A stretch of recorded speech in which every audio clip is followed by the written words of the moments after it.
اعوذ باللہ من الشیطان اللعین الرجیم بسم اللہ الرحمن الرحیم الحمد للہ الذی یخلق ولم یخلق ویرزق ولا یرزق ویطعم ولا یطعم ثم الصلاة والسلام علی عبدک ونبیک وصفیک ورسولک وخیرتک من الخلق ابی القاسم محمد صلی علی محمد وعلی اہل بیتہ الطیبین الطاہرین المعصومین المظلومین سیما ابن امہ علی علیہ السلام وہو النبأ العظیم والصراط المستقیم والقرآن الکلیم وهو الصدیق الاکبر والفاروق الاعظم وحبل اللہ المتین وامام المسلمین ووصی رسول رب العالمین واللعنۃ الدائمۃ علی اعدائہم اجمعین اما بعد فقد قال اللہ سبحانہ وتعالی فی محکم کتابہ المبین بسم اللہ الرحمن الرحیم انا اکرمکم عند اللہ اتقاکم صلوات علی محمد و آل محمد اللہم صل علی محمد و آل محمد وعجل فرجہم۔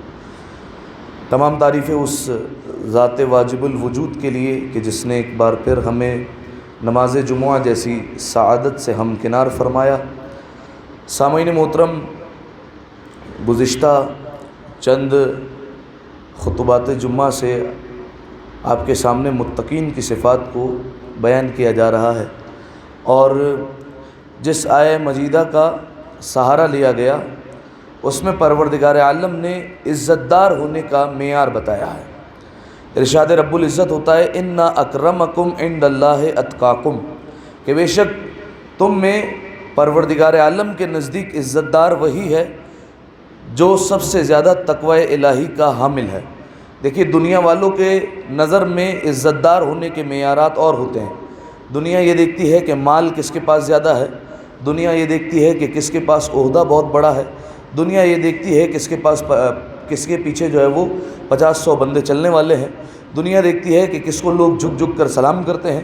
دنیا والوں کے نزدیک عزت دار ہونے کے معیارات یہ ہوا کرتے ہیں، لیکن پروردگار عالم کے نزدیک نہ مال دار ہونا عزت دار ہونے کا معیار ہے، نہ شہرت یافتہ ہونا عزت دار ہونے کا معیار ہے، نہ عہدے دار ہونا عزت دار ہونے کا معیار ہے، بلکہ پروردگار عالم نے صاف اور واضح الفاظ میں ارشاد فرمایا انا اکرمکم عند اللہ اتقاکم، کہ بے شک تم میں سے اللہ کے نزدیک سب سے زیادہ عزت دار وہ ہے جو سب سے زیادہ تقوی الہی کا حامل ہے۔ جس کے پاس جتنا زیادہ تقوی ہوگا وہ پروردگار عالم کی بارگاہ میں اتنا زیادہ مشرف ہوتا جائے گا اور اتنا ہی زیادہ عزت دار ہوتا چلا جائے گا۔ سامعین محترم، دیکھیے، آپ کے سامنے بیان فرمایا تھا کہ تقوی کا ابتدائی درجہ کیا ہے، تقوی کا بنیادی درجہ کیا ہے، جس پر آنا سب پر لازم ہے۔ یعنی کوئی بھی انسان ایسا نہیں ہے جو یہ کہہ سکتا ہو کہ نہیں، یہ ہمارے لیے لازم نہیں ہے، سب کے لیے لازم ہے کہ تقوی کا بنیادی درجہ لازمی طور پر اپنائیں۔ بنیادی درجہ کیا ہے؟ بنیادی درجہ یہ ہے تمام تر واجبات جو اس پر واجب ہیں اس کو انجام دینا، اور تمام تر محرمات جو اس پر حرام ہے اسے ترک کر دینا۔ یہ تقوی کا بنیادی درجہ ہے۔ لیکن متقین کی کچھ اور بھی علامت ہیں جس کے ذریعے سے متقین کو پہچانا جاتا ہے کہ متقی کون ہے۔ ظاہر ہے ہمارے معاشرے میں کئی لوگ ہیں، ہر ایک کے چہرے پر نہیں لکھا ہوا کہ یہ متقی ہے، یہ متقی نہیں ہے، ہمیں نہیں پتہ چل سکتا۔ لہذا سامعین محترم، کچھ علامتیں ہونی چاہیے، کچھ چیزیں ہونی چاہیے جس کی وجہ سے پرکھا جائے کہ ہاں یہ متقی ہے اور یہ متقی نہیں۔ اور یہ کون بتا سکتا ہے؟ امام المتقین سے بہتر کوئی نہیں بتا سکتا۔ اسی لیے جس خطبے کا انتخاب کیا وہ نہج البلاغہ کا ایک خطبہ جس کا نام خطبہ حمام، اور خطبے کا نشان 193، اور اس خطبے میں مولا نے متقین کی صفات کو بیان فرمایا ہے۔ حمام ایک شخص تھا، عبادت گزار تھا، امیر المؤمنین کا صحابی تھا، بہت زیادہ متقی اور پرہیزگار تھا۔ امیر المؤمنین کی خدمت میں آ گیا اور سوال کیا صف لی المتقین، اے مولا مجھے ذرا آپ متقین کی صفات تو بیان فرمائیے۔ امیر المؤمنین نے اسے جواب نہیں دیا اور فقط بنیادی درجہ بیان فرمایا جو میں نے آپ کے سامنے بیان فرمایا حمام اچھے کام کرو، اللہ سے ڈرو، یعنی واجبات کو انجام دے دو، محرمات سے بچ جاؤ، بس کافی اتنا۔ حمام نے کہا نہیں مولا، میں قانع نہیں ہوا، مجھے تشفی نہیں ہوئی، تسلی نہیں ہوئی آپ کے جواب سے۔ آپ مجھے ایسے بیان فرمائیے متقین کی صفات کہ آپ بیان کرتے جائیں، میں متقی کو اپنے سامنے مجسم ہوتا ہوا دیکھوں، پھر آپ مجھے متقی کی صفات بیان فرمائیے۔ اب امیر المومنین نے ایک ایک کر کے متقیوں کی صفتوں کو بیان کرنا شروع کیا، اور کتنی صفتیں بیان فرمائی؟ کل مولا نے 110 صفتیں بیان فرمائی اس خطبے میں، لیکن نتیجہ کیا ہوا؟ جیسے ہی 110 صفتیں مکمل ہوئی، وہیں پر حمام نے چیخ ماری، زمین پر گرے اور ان کی روح پرواز کر گئی۔ مولا نے فوراً کہا کہ میں نے کہتا تھا کہ حمام اسے برداشت نہیں کر سکے گا۔ حالانکہ دیکھیں حمام متقی بندہ ہے، ٹھیک ہے، عبادت گزار بندہ ہے، لیکن پھر بھی مولا نے کہا مجھے پتہ تھا کہ یہ برداشت نہیں کر سکے گا، لیکن اس نے اصرار کیا، اس لیے میں نے اس پر بیان کر دیا، اور مولا نے اسے حمام کو متقی کہا ہے۔ لہذا سامعین محترم، مولا نے 110 صفتیں بیان فرمائی، اس میں سے اب تک آپ کے سامنے کتنی صفتیں بیان ہو گئی؟ 7 صفتیں اب تک بیان ہو گئی ہیں، ٹھیک ہے۔ روزانہ جو ہے وہ ہر جمعے تکرار کرتا ہوں، کیونکہ کوئی نہ کوئی نیا چہرہ ہوتا ہے، اس لیے جو ہے وہ تکرار کرنا پڑتا ہے۔ 7 صفتیں اب تک آپ کے سامنے بیان ہو گئی۔ کون کون سی صفتیں بیان ہو گئی متقی کی؟ سب سے پہلی صفت، جو بولتا ہے ٹھیک بولتا ہے، منطقہم الصواب، جو بولے گا متقی ٹھیک بولے گا۔ سب سے پہلی بات میں نے آپ کے سامنے بیان فرمائی تھی کہ پہلی بات تو یہ حدیث موجود ہے، اذا تم العقل نقص الکلام، عقل تام ہو جائے گی، جس کی عقل مکمل ہو گئی کلام گھٹ جائے گا، ہر جگہ نہیں بولے گا، کم بولے گا، دیکھے گا کہاں بولنا ہے کہاں نہیں بولنا۔ لیکن متقی کی پھر ایک صفت یہ بھی ہے کہ پھر اگر بولے گا تو ایسا بولے گا بالکل ٹھیک بولے گا، کسی سے اس کو خوف نہیں ہوگا، جھوٹ کا سہارا نہیں لے گا، کسی اور چیز کا سہارا نہیں لے گا، بلکہ جو بولے گا ٹھیک ٹھیک بولے گا، بالکل صحیح اور درست بات بولے گا، یعنی دوسرے الفاظ میں زبان پر اس کو قابو ہوگا۔ اور اسی لیے بیان فرمایا روایت میں کہ جب صبح ہوتی ہے تو زبان تمام اعضاء سے ایک سوال پوچھتی ہے کہ تم سب خیریت سے ہو؟ تو سارے اعضاء مشترکہ طور پر ایک جواب دیتے ہیں کہ اگر تو نے پورا دن ہمیں ٹھیک رہنے دیا تو ہم ٹھیک ہیں، ورنہ جو ہے وہ ہم ٹھیک نہیں رہیں گے۔ کیونکہ آپ دیکھیے، بولتی زبان ہے ٹوٹتا ہاتھ ہے، بولتی زبان ہے ٹوٹتا پیر ہے، بولتی زبان ہے پھوٹتا سر ہے، یہ سارا کا سارا کام ہوتا ہے زبان کا۔ لہذا پہلی صفت منطقہم الصواب، جو بولتا ہے ٹھیک بولتا ہے۔ دوسری صفت ملبسہم الاقتصاد، فرمایا درمیانی راہ پر چلنے والا ہوتا ہے، نہ زیادہ شاہ خرچ ہوگا نہ بخیل ہوگا، ٹھیک ہے، کنجوس بھی نہیں ہوگا، اسراف کرنے والا بھی نہیں ہوگا، درمیانی راہ پر چلنے والا ہوگا۔ جتنی چادر اتنے پیر پھیلائے گا، زیادہ جو ہے وہ ہماری زبان میں ہوا میں اڑنے والا نہیں ہوگا، اور نہ ہی جو ہے وہ بالکل قید ہوگا۔ اور چھٹے امام نے اس کی مثال بھی بتائی تھی کہ جب چھٹے امام سے پوچھا مولا درمیانی راہ کیا ہے، مولا نے زمین سے ایک مٹھی خاک اٹھائی اور اس کے بعد پوری مٹھی کھول دی، ساری خاک گر گئی، فرمایا یہ ہے اسراف، سب کچھ گر گیا، ٹھیک ہے، کچھ بھی نہیں رہا باقی۔ اس کے بعد مولا نے دوبارہ خاک اٹھائی، اس کے بعد اپنی انگلیوں کو جو ہے وہ بالکل بند کر لیا، فرمایا یہ ہے بخل، کنجوسی، کہ جو ہاتھ میں ہے وہ بالکل روک لیا۔ اس کے بعد مولا نے اپنی انگلیوں کو تھوڑا سا جو ہے وہ کھول دیا اور آہستہ آہستہ مٹی اس میں سے گرنا شروع ہوئی، فرمایا یہ درمیانی راہ ہے۔ لہذا سامعین محترم، متقی جو ہوگا نہ زیادہ شاہ خرچ ہوگا، نہ اسراف کرنے والا ہوگا، نہ بخیل ہوگا، ملبسہم الاقتصاد، درمیانی راہ اختیار کرنے والا ہوگا۔ 2 صفت ہو گئی۔ تیسری صفت مشیہم التواضع، فرمایا تیسری صفت ان کی یہ ہے کہ ان کی چال چلن میں تواضع نظر آئے گا، ٹھیک ہے، یعنی غرور و تکبر ان میں موجود نہیں ہوگا۔ یہ وہ صفت ہے جو ہمارے معاشرے میں جو ہے وہ رائج ہے، ٹھیک ہے، آپ کو ہر دوسرا بندہ یہ صفت اپناتے ہوئے نظر آئے گا۔ ایسا نہیں ہے کہ ہر وقت جو ہے وہ صفت اپنائے گا، نہیں، کچھ لمحات ایسے ہوتے ہیں جب اس میں جو ہے وہ غرور آ ہی جاتا ہے، ٹھیک ہے۔ بالفرض اب جو ہے وہ ایک مثال دے دیتا ہوں، کوئی شخص بہت زیادہ عبادت کرتا ہے، اس نے دیکھا دوسرے مسجد میں آتے ہیں یہ اتنی عبادت نہیں کرتے جتنے میں کرتا ہوں، ہو سکتا ہے اس میں غرور آ جائے۔ ایک شخص ہے، تھوڑا سا اس نے پڑھ لکھ لیا، زیادہ علم آ گیا کسی بھی شعبے کا، انجینئرنگ کا، وکالت کا، لاء پڑھ لیا، کچھ بھی پڑھ لیا اس نے، اور جیسے ہی دیکھا کہ بھائی تمام دوستوں میں سب سے زیادہ پڑھا لکھا ہوں، غرور آ گیا، ٹھیک ہے۔ اسی طریقے سے ہر چیز میں جو ہے وہ غرور شامل ہو سکتا ہے، ہر جگہ جو ہے وہ غرور آ جاتا ہے۔ لیکن سامعین محترم، 11ویں امام نے فرمایا التواضع نعمت لا تحسد، فرمایا تواضع یعنی عجز و انکساری ایک ایسی نعمت ہے جس سے حسد نہیں کیا جا سکتا، کوئی حسد نہیں کرے گا اس سے۔ آپ خود بتائیے، ایک بندہ مالدار ہے، لوگ اس سے حسد کریں گے، یار اس کا مال میرے پاس آ جائے۔ ایک کسی کے پاس بہت بڑی گاڑی ہے، لوگ حسد کریں گے۔ کسی کا کاروبار اچھا چلتا ہے، لوگ حسد کریں گے۔ کسی کی اولاد اچھی ہے، لوگ حسد کریں گے۔ ہر چیز میں حسد کیا جا سکتا ہے، لیکن مولانا نے فرمایا تواضع وہ نعمت ہے، اس میں حسد نہیں ہو سکتا، ٹھیک ہے۔ کیوں؟ تواضع کا مطلب کیا ہوتا ہے؟ اپنے آپ کو نیچا دکھانا، ٹھیک ہے، اپنے آپ کو جو کہتے ہیں ہم ڈاؤن ٹو ارتھ، بالکل زمین کی طرف جو ہے وہ اپنے آپ کو لے کر جانا، ٹھیک ہے، کہ میں کچھ بھی نہیں ہوں۔ اب کون انسان چاہے گا کہ اس کی یہ والی نعمت چھن کر ہمارے پاس آ جائے؟ کوئی بھی نہیں چاہے گا۔ لہذا فرمایا تواضع نعمت لا تحسد، تواضع وہ نعمت ہے جس سے حسد نہیں کیا جا سکتا۔ لہذا سامعین محترم، متقی وہ ہوتا ہے مشیہم التواضع، جس کی چال چلن میں تواضع نظر آتا ہے۔ 4تھی صفت غضوا ابصارہم اما حرم اللہ علیہم، یہ اپنی آنکھیں وہاں سے پھیر دیتے ہیں جن چیزوں کو اللہ نے حرام قرار دیا ہے. ٹھیک ہے، صرف نامحرم کی بات نہیں ہے، نامحرم تو بہت بڑی بات ہو گئی، ہر حرام کام جو اللہ نے ان پر حرام قرار دیا ہے ان سے یہ نظریں پھیر لیں گے. اب وہ چاہے شراب ہو، اب اس کے علاوہ جو ہے وہ کسی کی پراپرٹی ہو، کسی کی جائیداد ہو، کچھ بھی ہو. غضوا ابصارہم، اپنی آنکھیں پھیر لیتے ہیں اما حرم اللہ علیہم، جو اللہ نے ان پر حرام کر دیا. 4 ہو گئی صفتیں. 5ویں، ہاں بتائیں بھائی، جس نے لکھا ہے دیکھ کے بتائیں، مسئلہ نہیں. ہاں کیا نہیں سنے گا؟ کچھ بھی نہیں سنے گا. وقفوا اسماعہم علی العلم النافع، اپنے کانوں کو، اپنی سماعتوں کو وہاں پر کرے گا جہاں سے اسے فائدے مند علم ملتا ہو. ہر جگہ جا کر ہر صحبت میں اس کا بیٹھنا کام نہیں ہے کہ ہر جگہ جو ہم کہتے ہیں نا رضیہ خالہ بننا، ٹھیک ہے، وہ نہیں بنے گا. ہر جگہ جو ہے وہ جا کر گھسنا نہیں ہے اسے، ٹھیک ہے، ہر جو ہے وہ گیدرنگ میں نہیں جانا، وہیں پر جائے گا جہاں سے اسے فائدے مند علم ملے گا، فائدے مند بات ملے گی، وہاں جائے گا، وہاں اپنے کان کرے گا، اس کے علاوہ کچھ سنتا ہی نہیں. ٹھیک ہے، 5 صفتیں ہو گئی. 6ٹھی صفت، نزلت انفسہم فی البلاء کما نزلت انفسہم فی الرخاء. یہ صفت بھی بڑی مشکل ہے. دیکھیے ہمارے یہاں یہ ہوتا ہے کہ اگر بالفرض کوئی جو ہے وہ امیر ہے، ٹھیک ہے، اس کے حالات بہت اچھے ہیں، اللہ نے اس کا ہاتھ جو ہے وہ کھلا رکھا ہے، اس کے ہاتھ میں فراوانی ہے، اب سب کو دے گا، سب کے ساتھ اچھے سے ملے گا، سلام دعا، ہر کسی کے ساتھ اچھے سے اٹھنا بیٹھنا، اخلاق سے پیش آنا. لیکن جدھر پروردگار عالم نے تھوڑی سی آزمائش میں ڈال دیا یا اس کو کوئی نقصان ہو گیا، اب سارا ہاتھ سے نکل گیا، ہاتھ میں جو ہے وہ تنگی آ گئی، اب ہاتھ میں ویسی فراوانی نہیں، اب آپ دیکھیے گا اس کے اخلاق میں جو ہے وہ کمی آنا شروع ہو جائے گی. اب جو ہے وہ سب سے سیدھے منہ بات نہیں کرے گا، ٹھیک ہے، مزاج میں چڑچڑا پن آ جائے گا، ٹھیک ہے، ہر کسی سے جو ہے وہ صحیح طریقے سے بات نہیں کرے گا. لیکن متقی ایسا نہیں ہوتا. فرمایا نزلت انفسہم فی البلاء کما نزلت انفسہم فی الرخاء، جیسے یہ خوشی کے عالم میں ہوتے ہیں ویسے یہ مصیبت کے عالم میں بھی ہوتے ہیں، ان کے مزاج میں کوئی تبدیلی واقع نہیں ہوتی. بڑی مشکل صفت ہے. اور اس کے لیے میں نے آپ کو ایک نبی کی مثال دی تھی. وہ کون سے نبی تھے؟ حضرت ایوب علیہ السلام. ٹھیک ہے، 6 صفتیں ہو گئی. جناب ایوب علیہ السلام بہت زیادہ ثروت مند تھے، دولت مند تھے، ہر طرح کی نعمت تھی. شیطان نے کہا کہ تیرا شکر اس لیے کرتے ہیں کیونکہ ان کے پاس سب کچھ ہے، اگر کچھ نہیں ہوگا شکر نہیں کریں گے. پروردگار عالم نے امتحان لیا، سب کچھ لے لیا واپس، لیکن جناب ایوب کا شکر ویسے ہی جاری رہا. پروردگار عالم نے مثال دی، دیکھو ہمارا ایوب بندہ خوشی میں بھی ہمارے شکر ادا کرتا تھا اور مصیبت میں ہمارا شکر ادا کرتا تھا. اس کے بعد اگلی صفت، 7ویں صفت آخری کون سی بیان کی تھی؟ موت کے حوالے سے کیا صفت تھی وہ؟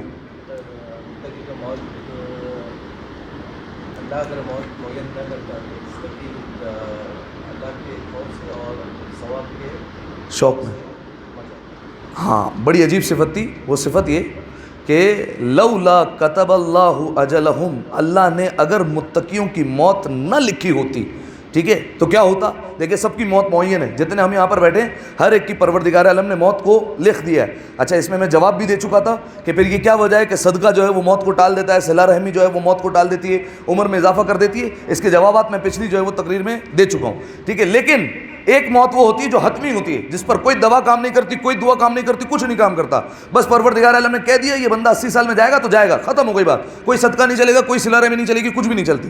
لہذا وہاں پر جب اگر بندہ پہنچ گیا تو اب وہ جو ہے وہ بندے کا آخری وقت آتا ہے. لیکن متقی کی ایک صفت یہ کہ پروردگار عالم نے اگر متقیوں کے لیے یہ وقت بھی معین نہ کیا ہوتا تو کیا ہے آگے؟ لم تستقر ارواحہم، تو فرمایا ان کی روحیں ان کے جسم میں نہ ٹھہرتی، طرفت عین، پلک جھپکنے کے برابر بھی یہ نہ ٹھہرتی روحیں. کیوں؟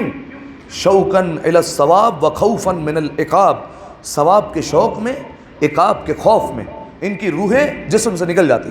ٹھیک ہے، یعنی انہیں پتہ ہے کہ پروردگار عالم کے نزدیک ہمارے ہاں بہت بڑا مقام ہے، بہت بڑا پروردگار عالم نے ثواب رکھا ہے. لہذا اس شوق میں ان کی روحیں نکل جاتی کہ ہمیں اپنا ثواب دیکھنا ہے، فوراً نکل جاتی. وخوفا من العقاب، عذاب کے ڈر سے بھی نکل جاتی. اب اس کا میں نے سوال کیا تھا آپ کو، وہ یہ کہ متقی تو ہوتا ہی وہی ہے جو گناہوں سے دور ہوتا ہے، تو پھر یہ گناہوں سے ڈرتا کیوں، انجام سے ڈرتا کیوں؟ وخوفا من العقاب، عذاب کی وجہ، عذاب کے خوف کی وجہ سے روحیں نکل جائیں گی. یہ کیسے ہو سکتا ہے؟ یہ کیسے ہو سکتا ہے؟ اعتراض ہو سکتا ہے نا بھائی، متقی تو ہوتا ہی وہی ہے کہ جو گناہوں سے دور ہوتا ہے. جب گناہوں سے دور ہے تو خوف کیسا؟ جب خوف نہیں ہے تو پھر ان کی روحیں کیسے نکل جائے گی عذاب کے ڈر سے؟ ہاں یہ متقی کے بارے میں بھی ہے کہ متقی مطمئن نہیں ہوتا. رسول اللہ کی حدیث بھی بیان فرمائی تھی کہ مومن وہ ہوتا ہے کہ جتنے نیک اعمال بھی انجام دے پھر بھی اس کے باوجود اپنے آپ سے مطمئن نہیں ہوگا، اپنے انجام سے ڈرتا رہے گا کہ آیا یہ نیکی میری قبول ہو رہی ہے یا قبول نہیں ہو رہی، ڈرتا رہے گا ہمیشہ۔ اسی لیے آپ کے سامنے جناب لقمان کی ایک نصیحت پیش کی تھی میں نے آپ کے سامنے کہ چھٹے امام نے فرمایا جناب لقمان کی کئی نصیحتیں تھیں، ان میں سے ایک عجیب نصیحت وہ کیا تھی جو انہوں نے اپنے بیٹے سے فرمایا بیٹا یاد رکھنا، اگر تمہارے نامہ اعمال میں ثقلین کے برابر، جنوں انس کے برابر بھی نیکیاں ہیں، تب بھی پروردگار عالم کے عذاب سے اپنے آپ کو محفوظ مت فرمانا، ٹھیک ہے؟ ایسا نہیں سمجھنا میں پروردگار عالم کے عذاب سے بچا ہوا ہوں، ٹھیک ہے؟ اور اگر ثقلین کے برابر، جنوں انس کے برابر اگر تمہارے نامہ اعمال میں گناہ موجود ہے، پھر بھی اللہ کی رحمت سے اپنے آپ کو مایوس مت سمجھنا، ٹھیک ہے؟ یعنی متقی وہ ہوتا ہے کہ جس کے جو پلڑا ہوتا ہے وہ دونوں برابر ہوتا ہے، ایک پلڑے میں امید، ایک پلڑے میں خوف، دونوں برابر ہوگا، ٹھیک ہے؟ اگر زیادہ گناہ ہوں گے تب بھی اسے امید ہے کہ پروردگار عالم بخشے گا تو مجھے بخشے گا، ٹھیک ہے؟ یہ روایت کے جملے ہیں کہ اگر بالفرض پروردگار عالم، متقی ایسا ہوتا ہے میں بتا رہا ہوں آپ کو، پروردگار عالم اگر قیامت میں اعلان کر دے کہ میں سب کو جو ہے وہ جنت میں ڈال رہا ہوں سوائے ایک کے، تو جو متقی ہوگا وہ کہے گا ایک میں ہوں، مجھے عذاب ہونے والا ہے، ٹھیک ہے؟ برابر۔ اس کے علاوہ اگر پروردگار عالم کہے سب کو جہنم میں ڈال رہا ہوں سوائے ایک کے، ایک کو جنت میں ڈال دوں گا، تو متقی کہے گا وہ ایک بھی میں ہوں، کیونکہ پروردگار عالم سے اسے امید ہوگی۔ لہذا متقی وہ ہوتا ہے جس کی امید اور خوف دونوں کے دونوں برابر ہوتے ہیں۔ یہ 7 صفتیں اب تک آپ کے سامنے میں بیان کر چکا ہوں۔ آج 8ویں صفت وہ ہے عظم الخالق فی انفسہم فصغر ما دونہ فی اعینہم۔ فرمایا متقی وہ ہوتا ہے کہ جن کی نگاہوں میں خالق عظیم ہوتا ہے اور خالق کے علاوہ جو کچھ ہے وہ سب اس کی نگاہوں میں ہیچ ہوتا ہے، یہ چھوٹی ہوتی ہے یا حقیر چیز ہوتی ہے۔ خالق کے علاوہ، خالق ان کی نگاہوں میں عظیم، خالق کے علاوہ جو کچھ ہے وہ سب اس کی نگاہوں میں کچھ بھی نہیں ہے، سب اس کی نگاہ میں چھوٹی چیز ہے۔ کیا مطلب ہے؟ کوئی سمجھا سکتا ہے اس کا؟ پھر سنیے، فَعَظُمَ الْخَالِقُ فِي أَنفُسِهِمْ، ان کی نگاہوں میں، ان کے اپنے آپ میں خالق سب سے بڑا ہے۔ فَصَغُرَ مَا دُونَهُ فِي أَعْيُنِهِمْ، ان کی نگاہوں میں اللہ کے علاوہ سب کچھ چھوٹا ہے، کچھ بھی نہیں ہے اللہ کے علاوہ۔ ہاں ایک مطلب تو یہی ہے کہ اللہ کی مرضی کو ہمیشہ جو ہے وہ فوقیت دے گا، بندوں کی مرضی کو جو ہے وہ آگے نہیں لائے گا۔ اسی لیے چوتھے امام کا جو خطبہ میں نے آپ کے سامنے پڑھا تھا، اس میں چوتھے امام کے خطبے سے پہلے یزید نے درباری خطیب کو ممبر پر بھیجا تھا، اور اس نے یہ کیا تھا کہ بنو امیہ کی تعریف کی تھی اور بنو ہاشم کی توہین کی تھی۔ تو اس وقت چوتھے امام نے ایک جملہ فرمایا تھا، کیا لقد اشتریت مرضات المخلوق بسخط الخالق، فرمایا تو نے مخلوق کو راضی کرنے کے لیے خالق کو ناراض کر دیا، ٹھیک ہے؟ یہ چوتھے امام کا ایک پیغام تھا کہ دنیا میں کئی معاملات ایسے آتے ہیں کہ انسان سوچتا ہے کہ یہ کرنا چاہیے یہ نہیں کرنا چاہیے۔ بعض اوقات ایسے کام ہوتے ہیں انسان کہے گا اگر یہ کروں گا نا وہ بندہ فلاں بندہ خوش ہو جائے گا، وہ جو میرا باس ہے نا وہ خوش ہو جائے گا، اس کو جو ہے وہ خوشی ملے گی، وہ میرا پروموشن کر دے گا، یہ کر دے گا، وہ کر دے گا، یہ چیزیں مجھے فائدے ملیں گے، لیکن بالفرض وہ کام حرام ہے۔ بالفرض جیسے ایک جو ہے وہ سوال آیا تھا، ایک کمپنی ہے، اس میں شرط یہی ہے کہ اگر وہاں پر جو ہے وہ جاب کرنی ہے تو آپ کو شیو کر کے جو ہے وہ جاب کرنی پڑے گی، ٹھیک ہے؟ شرط ہے۔ اب یہ جو ہے وہ داڑھی مونڈنا یہ حرام ہے، ٹھیک ہے؟ کہ کوئی انسان داڑھی نہیں مونڈ سکتا، ختم، شریعت کا حکم آ گیا، پروردگار عالم کا حکم آ گیا، اس کے آگے کوئی نہیں چل سکتا۔ شریعت نے کہہ دیا داڑھی مونڈنا حرام ہے، حتیٰ کہ چوتھے امام کا فرمان ہے کہ اگر کوئی داڑھی مونڈا ہوا شخص ہوتا ہے میں اسے دیکھتا ہوں تو مجھے دربار یزید یاد آتا ہے۔ کیوں؟ کیونکہ جب یہ قافلہ دربار یزید میں گیا تھا تو وہاں پر یزید کیا کر رہا تھا؟ یزید بندروں سے کھیل رہا تھا، شراب کے نشے میں تھا، اور اس کی داڑھی اس کے چہرے پر موجود نہیں تھی، لہذا فرمایا کہ مجھے دربار یزید یاد آ جاتا ہے۔ لہذا اسی طریقے سے یہ جو بغیر چھلکے والی مچھلی ہے یہ بھی اسی وجہ سے حرام ہے، ٹھیک ہے؟ میں آپ کو بتا دوں کیوں حرام ہے۔ کیونکہ یہ قوم تھی اور وہ قوم اپنی داڑھی کو مونڈ لیا کرتی تھی، ٹھیک ہے؟ شیو کر لیا کرتی تھی، اور اس قوم کے نبی نے انہیں بار بار سمجھایا کہ داڑھی کو مت مونڈو، ٹھیک ہے؟ مت کرو، یہ حرام فعل ہے، پروردگار عالم نے اسے منع کیا ہے۔ تو اس قوم نے اس نبی کی بات کو نہ مانا، اور پروردگار عالم نے بالآخر ایک وارننگ دی، اور اس کے بعد عذاب آ گیا، اور وہ عذاب کیا آیا کہ پوری کی پوری قوم کو اللہ نے مسخ کر دیا، ٹھیک ہے؟ اور کس چیز میں مسخ کیا؟ بغیر چھلکے والی مچھلی میں مسخ کر دیا، اور 3 دن تک یہ قوم تڑپتی رہی، 3 دن کے بعد اللہ نے سب کو ہلاک کر دیا، اور اس کے بعد پھر پروردگار عالم نے بغیر چھلکے والی مچھلی کو دوبارہ خلق کیا، تاکہ قیامت تک کے آنے والے لوگوں کے لیے یہ عبرت کا نشان رہے، لوگ اسے دیکھیں تو اس عذاب کو یاد کریں۔ لہذا سامعین محترم داڑھی کو مونڈنا حرام۔ اب میں مثال دے رہا ہوں، ایک کمپنی ہے وہاں پر جاب کرنا جو ہے وہ اگر کوئی چاہتا ہے تو اس کی شرط یہ کہ اس کو داڑھی مونڈ کر آنا پڑے گا، ٹھیک ہے؟ پروردگار عالم نے حرام کہا ہے، باس کہہ رہا ہے مونڈ کراؤ، اس نے جو ہے وہ اپنی جاب کے چکر میں داڑھی کو مونڈ لیا، حرام کام ہے، ٹھیک ہے. یہ اب اس بات کے خلاف ہو گیا کہ خالق ان کی نگاہ میں سب سے بڑا ہے، باقی خالق کے علاوہ سب ان کی نگاہوں میں چھوٹے ہیں. یہ اس نے اس بات پر عمل نہیں کیا، بلکہ اس نے دنیا والوں کو ترجیح دی، پروردگار عالم کو اس نے جو ہے وہ لوگوں سے بھی نیچے کر دیا. ٹھیک ہے، ایک دفعہ صلوات پڑھے مل کر بآواز بلند. ماں صلی علی محمد. اس کی ایک بہترین مثال بھی ہو سکتی ہے جناب حر علیہ السلام کی. ٹھیک ہے، آپ دیکھیے امام حسین علیہ السلام کا جب قافلہ مدینہ سے چلا، کربلا پہنچا کون سی تاریخ کو؟ 2 محرم کو پہنچا.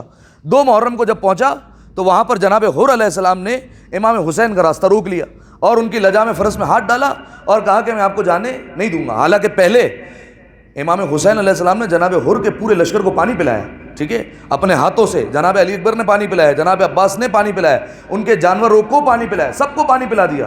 اور اس کے بعد نماز کا وقت ہوا، امام حسین علیہ السلام نے کہا حر تم اپنی نماز پڑھو، ہم اپنی نماز پڑھتے ہیں. تو فوراً جناب حر نے سامنے سے کہا کہ مولا جب آپ موجود ہیں تو ہم اپنی نماز کیسے پڑھ سکتے ہیں؟ آپ پڑھائیے، ہم آپ کے پیچھے نماز پڑھیں گے. پیچھے نماز پڑھی. لیکن پھر اس کے بعد جیسے ہی امام حسین علیہ السلام اپنے فرس پر سوار ہوئے، گھوڑے پر سوار ہوئے، جانے لگے، حر نے لجام فرس میں ہاتھ ڈال دیا، ٹھیک ہے، اور روک لیا. لیکن آپ دیکھیے یہی جناب حر علیہ السلام جب کچھ دن گزرے، شب عاشور آئی تو امام حسین علیہ السلام کے پاس آ گئے. یہ کیا ہوا؟ پہلے راستہ کیوں روکا تھا؟ کیونکہ دل میں حاکم کا خوف تھا، ٹھیک ہے، کہ حاکم نے مجھے ایسا کہا ہے کہ کرنا ہے، اگر نہیں کروں گا تو حاکم مجھے سزا دے گا. لیکن جیسے ہی 9 محرم آئی تو اب جو تھنکنگ تھی، جو فطرت تھی، وہ بدل گئی. وہ کیا ہو گئی کہ حاکم کیا ہے؟ میری نگاہ میں سب سے بڑا پروردگار عالم ہے. وہاں پر سامنے حسین پروردگار عالم کا نمائندہ ہے، پروردگار عالم سب سے بڑا ہے، پروردگار کے علاوہ جو کچھ ہے وہ سب میری نگاہوں میں ہینچ ہے. لہذا جناب حر علیہ السلام نکلے اور امام حسین علیہ السلام کے پاس آ کر توبہ کی اور جناب حر کو علیہ السلام بنا دیا امام حسین علیہ السلام نے. لہذا اس کی بہترین مثال کیا ہے؟ فَعَظُمَ الْخَالِقُ فِي أَنفُسِهِمْ، ان کی نگاہوں میں سب سے بڑا خالق ہے. فَصَغُرَ مَا دُونَهُ فِي أَعْيُنِهِمْ، اور خالق کے علاوہ جو کچھ ہے ان کی نگاہوں میں سب ہینچ ہے. ٹھیک ہے، اس کو سننا جو ہے وہ بہت آسان ہے، اس پر عمل کرنا بڑا مشکل ہے. ٹھیک ہے، انسان کی زندگی میں کئی مرحلے ایسے آتے ہیں کہ انسان دیکھتا ہے کہ یہ والا اگر کام کروں گا تو پروردگار عالم ناراض ہو جانے والا ہے، لیکن بندے خوش ہو جائیں گے، انسان وہ کر لیتا ہے. لیکن کئی ایسے کام ہوتے ہیں انسان جانتا ہے کہ اللہ اس سے خوش ہو جائے گا، لیکن بندے ناراض ہو جائیں گے، وہ کام انسان نہیں کرتا. لہذا سامعین محترم، متقی کی اگلی صفت ہے ہی یہی کہ ان کی نگاہوں میں خالق سب سے بڑا، اس کے علاوہ جو کچھ ہے وہ سب کچھ اس کی نگاہوں میں چھوٹا یا ہیچ یا حقیر ہوا کرتا ہے. آخری صفت آج کے لیے، فَهُمْ وَالْجَنَّةُ كَمَنْ قَدْ رَآهَا فَهُمْ فِيهَا مُنَعَّمُونَ وَهُمْ وَالنَّارُ كَمَنْ قَدْ رَآهَا فَهُمْ فِيهَا مُعَذَّبُونَ. عجیب صفت ہے یہ. فرمایا متقی وہ ہوتا ہے، توجہ رکھیے گا، متقی وہ ہوتا ہے کہ یہ اپنی زندگی میں اپنی آنکھوں سے جنت کو دیکھ رہا ہوتا ہے. ٹھیک ہے، سنیے گا، اپنی زندگی میں اپنی آنکھوں سے جنت کو دیکھ رہا ہوتا ہے. نہ صرف دیکھ رہا ہوتا ہے، فیہا منعمون، بلکہ جنت کی نعمتوں سے فائدہ اٹھا رہا ہے، اور دوزخ کو بھی اپنی آنکھوں سے دیکھ رہا ہے. نہ صرف دیکھ رہا ہے بلکہ اس میں عذاب کو محسوس کر رہا ہے. متقی کی یہ صفت ہے. اب آپ مجھے بتائیے، ایک شخص ہے جو جنت کو بھی دیکھ رہا ہے، جنت کی نعمتوں سے اس کو فائدہ بھی ہو رہا ہے، اور ایک شخص ہے جو جہنم کے عذاب کو بھی دیکھ رہا ہے اور اس کے عذاب کو محسوس بھی کر رہا ہے. آپ مجھے بتائیے، کیا زندگی میں ایسا ہو سکتا ہے کہ وہ پروردگار عالم کی کسی حکم کی مخالفت کر دے؟ بھائی جو بندہ جنت کو دیکھ رہا ہے وہ ہر نیکی کا کام کرے گا کہ جنت کو دیکھ بھی رہا ہوں، جنت کی نعمتوں سے فائدہ بھی اٹھا رہا ہوں. اور ایک بندہ جو جہنم کے عذاب کو دیکھ رہا ہے تو فرمایا وہ کیسے جو ہے وہ گناہ کے قریب جائے گا. لہٰذا متقی کی جو ہے وہ کیفیت ہی ہو جاتی ہے، جنت کو دیکھ بھی رہا ہوتا ہے اور اس کی نعمتوں سے فائدہ محسوس کر رہا ہوتا ہے، اور جہنم کو بھی دیکھ رہا ہوتا ہے، اس کے عذاب کو بھی محسوس کر رہا ہوتا ہے. اور یہ جو ہے وہ کوئی بعید نہیں ہے. اور یہ اس وجہ سے دیکھیے، میں نے پہلے بھی بیان کیا تھا، کائنات کی 2 قسمیں، ایک کائنات ظاہری ہوتی ہے، ایک باطنی ہوتی ہے. ٹھیک ہے، اور چھٹے امام کا فرمان ہے کہ پروردگار عالم نے ہر انسان کو کتنی آنکھیں عطا کی ہے؟ بیان کیا تھا میں نے، یہ کتنی آنکھیں عطا کی ہیں؟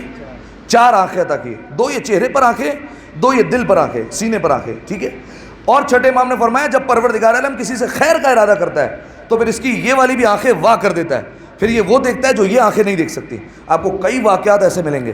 چوتھے امام کا مشہور و معروف واقعہ، جب خانہ کعبہ کا طواف کر رہے تھے، ایک حاجی نے مولا سے کہا، مولا کتنے حاجی آئے ہیں؟ چوتھے امام نے اس کی نگاہوں پہ ہاتھ پھیر دیا. جیسے ہاتھ پھیرا تو اب کیا نظر آنے لگا؟ فرمایا مولا میں یہ کیا دیکھ رہا ہوں، یہ حاجی تو نہیں ہے، یہ کوئی ان میں سے جو ہے وہ ریچھ ہے، کوئی سور ہے، کوئی نجس جانور ہے، کوئی کون جانور ہے، یہ تو سارے اس حالت میں. تو 2 آنکھیں وہ ہوتی ہیں جس سے ظاہر نظر آتا ہے، اور 2 آنکھیں وہ ہوتی ہیں جس سے باطن نظر آتا ہے. لہٰذا سامعین محترم، یہ کوئی بعید نہیں ہے کہ انسان جو ہے وہ اپنی زندگی میں جنت کو دیکھے اور اپنی زندگی میں جہنم کے عذاب کو بھی دیکھے. بہترین مثال اصحاب کربلا کی ہے. ٹھیک ہے، اصحاب کربلا جو تھے، جو امام حسین علیہ السلام کے انصار تھے، وہ جنگ کے لیے اتنا شوق کیوں رکھتے تھے؟ امام حسین علیہ السلام پر جان نثار کرنے کا شوق کیوں رکھتے تھے؟ کیونکہ روایت کے جملے ہیں کہ خیمے کے اندر امام حسین علیہ السلام نے سب کو ان کا مقام دکھا دیا تھا.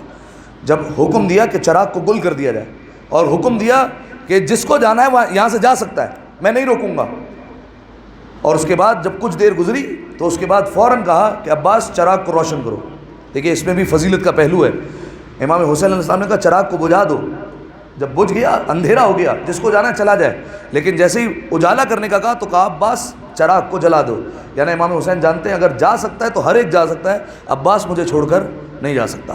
فرمایا عباس نہیں جائے گا. فرمایا عباس چراغ روشن کرو. جیسے ہی روشن کیا دیکھا ہر ایک بیٹھا ہوا ہے. فرمایا کیوں نہیں جاتے؟ اب ایک ایک صحابی اٹھنا شروع ہوا. مولا کیسے چلے جائیں؟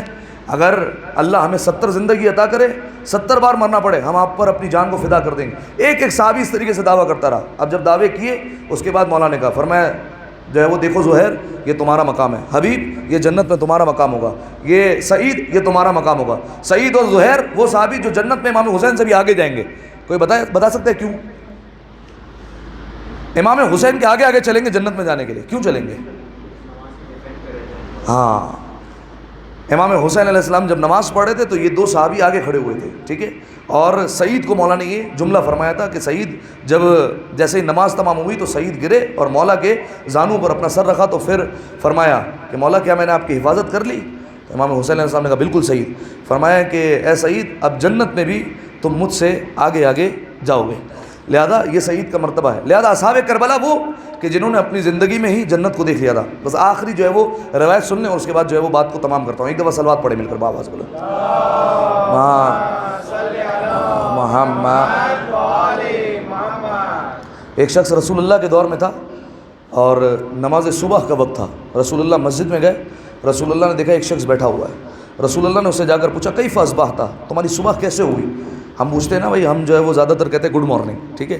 ہم یہ نہیں پوچھتے ہیں بھائی تمہاری مارننگ گڈ ہے یا گڈ نہیں ہے، ٹھیک ہے. ہم ڈائریکٹ بول دیتے ہیں گڈ مارننگ. رسول اللہ نے پوچھا کیف اصبحت، صبح کیسے کی، کس عالم میں صبح کی، کیا کیفیت ہے تمہاری؟ اس نے کہا یا رسول اللہ میری کیفیت یہ ہے میں نے اس عالم میں صبح کی کہ میں جنت کو دیکھ رہا ہوں. سنیے گا، جنت کو دیکھ رہا ہوں، اس کے لوگوں کو بھی دیکھ رہا ہوں جو جو جنت میں جا رہا ہے. میں دیکھ رہا ہوں قیامت کا میدان لگ چکا ہے، میزان لگ چکا ہے. میں دیکھ رہا ہوں جنت میں لوگ جا چکے ہیں، نعمتوں سے فائدہ اٹھا رہے ہیں، جنتی تکیوں پر ٹیک لگا کر بیٹھے ہوئے ہیں. یا رسول اللہ میں یہ بھی دیکھ رہا ہوں کہ جہنم کے شعلے بھڑک رہے ہیں اور میں ان شعلوں کو محسوس کر رہا ہوں. دنیا میں موجود ہے لیکن جنت اور جہنم کو محسوس کر سک رہا ہے. رسول اللہ نے سامنے سے فرمایا تو نے بالکل اچھی صبح کی اور تو نے یقین کے عالم میں صبح کر لی ہے. اس کے بعد رسول اللہ سے کہنے لگا یا رسول اللہ ایک خواہش ہے اگر آپ دعا کر دیں. فرمایا کیا دعا ہے؟ فرمایا اس مقام تک تو پہنچ گیا ہوں، یقین کی منزل آ گئی ہے، پروردگار عالم سے دعا کر دیجئے کہ اللہ مجھے شہادت کا درجہ عطا کر دے، کسی طرح شہادت مل جائے. پیغمبر اکرم نے دعا کے لیے ہاتھوں کو اٹھایا اور کہا پالنے والے اسے شہادت کا درجہ نصیب فرما.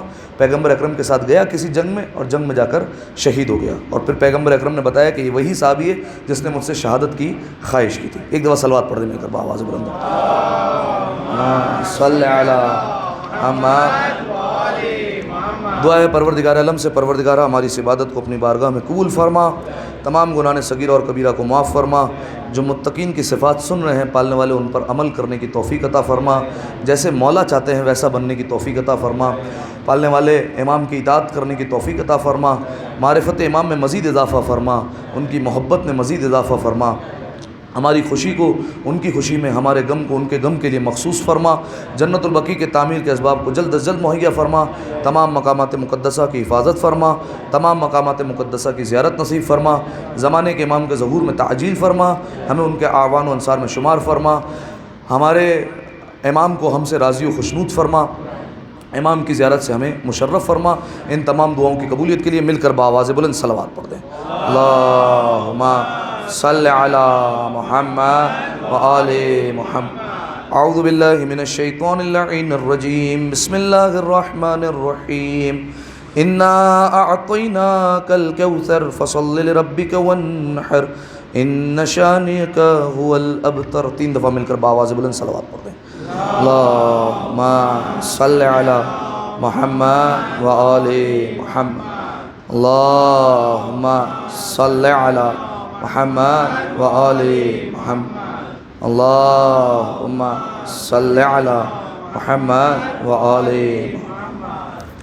اعوذ باللہ من الشیطان اللعین الرجیم بسم اللہ الرحمن الرحیم الحمد للہ رب العالمین اللہم لک الحمد بدیع السماوات والارض ذا الجلال والاکرام رب الارباب وإلہ کل معلوق وخالق کل مخلوق ووارث کل شیء لیس کمثلہ شیء وهو بكل شيء محيط أنت الله لا إله إلا أنت الأحد المتوحد الفرد المتفرد وأنت الله لا إله إلا أنت الكريم المتكرم العظيم والصلاة والسلام على محمد النبي الرحمة سيد المرسلين وعلي بن أبي طالب سيد الوصيين وفاطمة الزهراء سيدة النساء العالمين وحسن المجتبى حجة الله على الخلق الأجمعين والحسين الشهيد المظلوم وارث أمير المؤمنين وعلي بن الحسين زين العابدين ومحمد بن علي باقر علم الأولين والآخرين وجعفر بن محمد الصادق الصديق والمقتدي بآبائه الصالحين وموسى بن جعفر الكاظم من أولاد النبيين وعلي بن موسى الرضا من إترة بررة المتقين ومحمد بن علي الجواد ولي المؤمنين وعلي بن محمد السراج المنير إمام الخاشعين والحسن بن علي سيد الأوصياء المنتجبين والخلف القائم المهدي المنتظر الحجة بعد آبائه على الخلق المعدي النبيك ووارث علم الماضيين من الوصيين الذي ببقائه بقية الدنيا وبيمنه رزق الورى وبوجوده ثبتت الأرض والسماء وبه يملأ الله الأرض قسطا وعدلا كما ملئت ظلما وجورا وعجل لنا اللهم ظهوره إنهم يرونه بعيدا ونراه قريبا برحمتك يا أرحم الراحمين اللهم افتح لي أبواب توبتك ورحمتك ورزقك الواسع إني إليك من الراغبين وأتمم لي إنعامك إنك خير المنعمين اللهم اجعل بقية عمري في أداء فرض الجمعات والحج والعمرة ابتغاء وجهك يا رب العالمين وصلى الله على محمد وآله الطيبين الطاهرين والسلام عليه وعليهم صلوات پڑھ دیں.